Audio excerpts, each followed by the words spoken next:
14h-16h, Brigitte Lahaie, Sud Radio.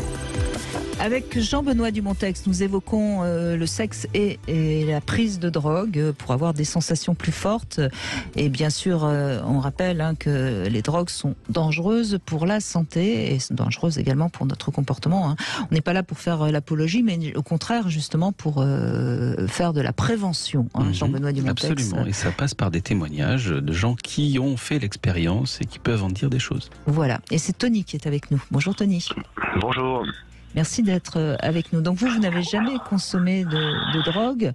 En revanche, vous aimez boire quand vous faites l'amour. Oui, parce que moi je suis vraiment pas du tout drogue. C'est vraiment quelque chose qui m'attire absolument pas. Pourtant, voilà, il y a tellement de choses maintenant que j'aurais pu, mais c'est pas du tout vraiment. J'aime contrôler en fait. Et du coup, quand je bois de l'alcool, ouais, c'est sûr, c'est beaucoup plus pimenté et tout. Mais d'un autre côté, si vous voulez, l'alcool permet, enfin en tous les cas pour moi, de pouvoir quand même rester maître de moi et de pas partir dans des délires pas possibles, puisque bon, moi je trouve que tout ce qui touche avec drogue de synthèse et compagnie, j'ai vraiment l'impression de perdre le contrôle. Et je pense que je n'arriverai pas à gérer. Donc moi perso, tout ça, c'est non, c'est uniquement l'alcool et forcément ça rajoute du piment, quoi. Alors, il est évident, on vient de l'entendre avec les différents témoignages, que la drogue nous fait plus sortir de notre état normal, entre guillemets, que l'alcool. Mais l'alcool aussi, c'est nocif pour la santé. Et c'est pas sûr que ce soit d'ailleurs très très bon pour avoir une sexualité plus forte. Parce que on sait très bien que lorsqu'on a pas mal bu, en général, on peut avoir des pannes d'érection, etc. Moi perso, ça m'est jamais arrivé. J'ai toujours eu cette espèce de petit truc en plus en fait entre deux vins. J'ai envie de dire que voilà, ça rajoute un peu de piment. Il y a des choses. Je suis totalement désinhibé, c'est clair. Et du coup, bon, si j'ai mal à la tête le lendemain, je sais pourquoi j'ai mal à la tête. Et je sais que voilà, ça permet de faire des choses que je ferais pas forcément dans un état normal. On va dire ça comme ça.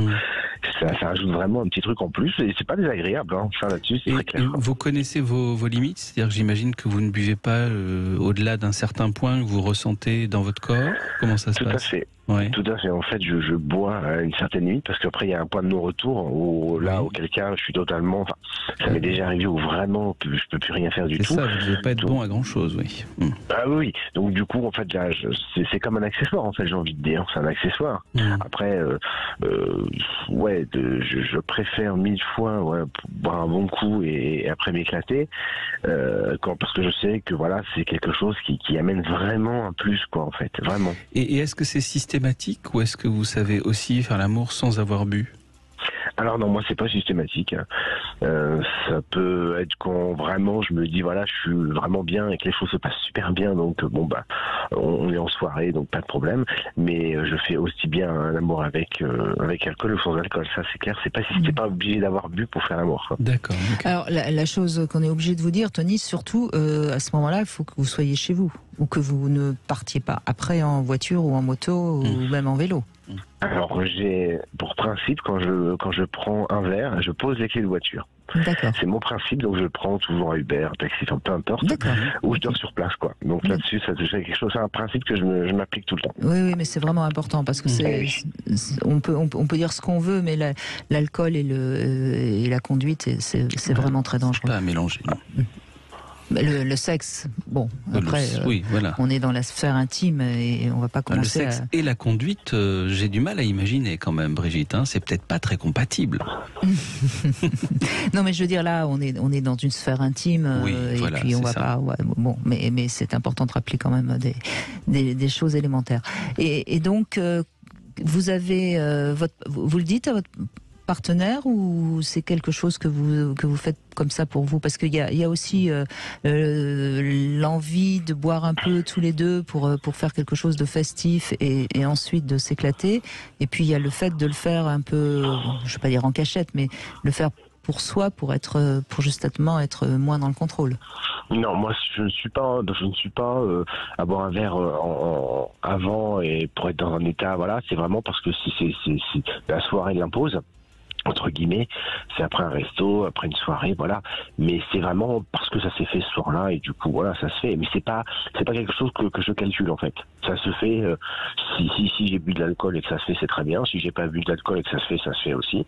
Mais en buvant de l'alcool, c'est toujours un peu plus bon, voilà quoi. Toujours, ça rajoute quelque chose. Par exemple, je me rappelle un jour, j'étais avec un garçon et tout. Bon, on commence un peu à coucher ensemble et je l'appelle par le prénom d'un autre mec. Et en fait, lui, il n'avait pas compris.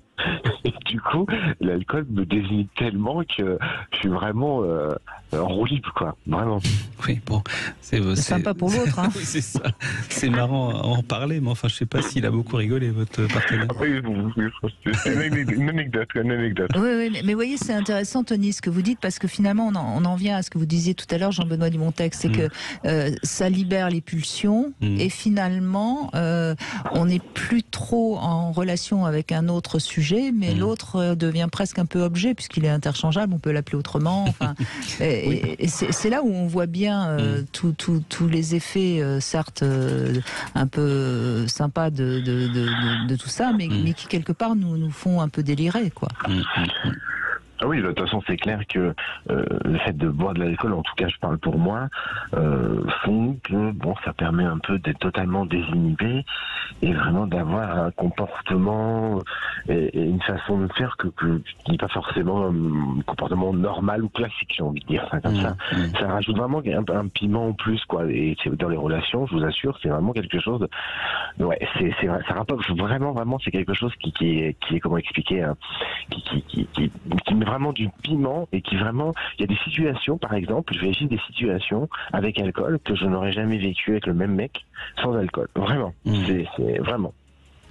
Ben non, peut-être qu'en faisant un petit travail sur vous, vous arriveriez à vous lâcher sans avoir besoin de l'alcool. Hein. C'est la question aussi qu'on peut se poser. Est-ce qu'au fond, on est obligé de boire pour oser faire des choses qu'on ne se donne pas l'autorisation de faire vous voyez?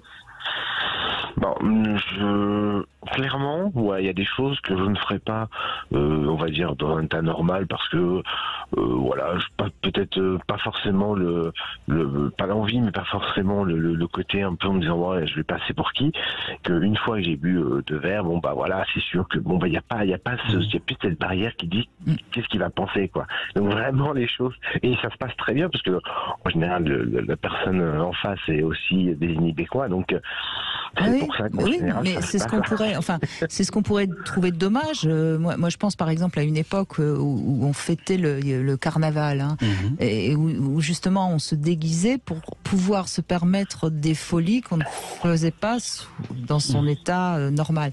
Est-ce que ce serait pas mieux que ces soirées de beuverie où finalement on se sent autorisé à faire d'autres choses? Vous voyez, c'est quelque part. Bon, chaque époque a ses rites et ses coutumes, hein, mais je suis pas pour revenir à un ancien temps, c'est pas ce que je veux dire, mais on se dit qu'après tout, pourquoi faut-il absolument picoler pour pouvoir oser sexuellement faire des choses qu'on n'oserait pas? C'est une vraie question, hein. Moi, je pense... Excusez-moi. Allez-y, Tony, je vous en prie. J'ai par exemple un ami qui vit dans ce cas-là, c'est-à-dire lui a uniquement des rapports lorsqu'il a bu, c'est-à-dire qu'il n'a aucun rapport à jeun. Donc lui, par contre, il vit cette sexualité à travers l'alcool. Et c'est vrai que le connaissant depuis très très longtemps, j'ai toujours trouvé ça un peu bizarre de pas pouvoir faire ça sans alcool. Moi, je suis pas dans ce cas-là, dans le cas où sans alcool, je peux pas avoir des rapports, pas du tout. Je vis ma vie tout à fait normalement. Il est vrai que pour moi, c'est un accessoire, c'est un masque. On va dire ça comme ça, c'est un masque. Voilà, c'est ça. Et du coup, il faut juste en fait savoir doser, on va dire cet accessoire, en gros. C'est bien expliqué, effectivement. Oui, tout à fait. Ben merci en tout cas Tony de votre témoignage, merci beaucoup. Et ben merci à tous d'ailleurs, parce que franchement je crois qu'on arrive à voir à quel point la sexualité, on a souvent besoin d'un petit plus pour se lâcher, pour oser, pour avoir plus de sensations. Et c'est intéressant parce que c'est vraiment entre soi et soi-même, hein. On voit bien que on ne s'autorise pas soi-même à faire des choses comme ça à jeun ou sobre. Et votre question était juste, hein, pourquoi est-ce qu'on n'y arrive pas? Oui, et ben c'est un peu le propos de mon Love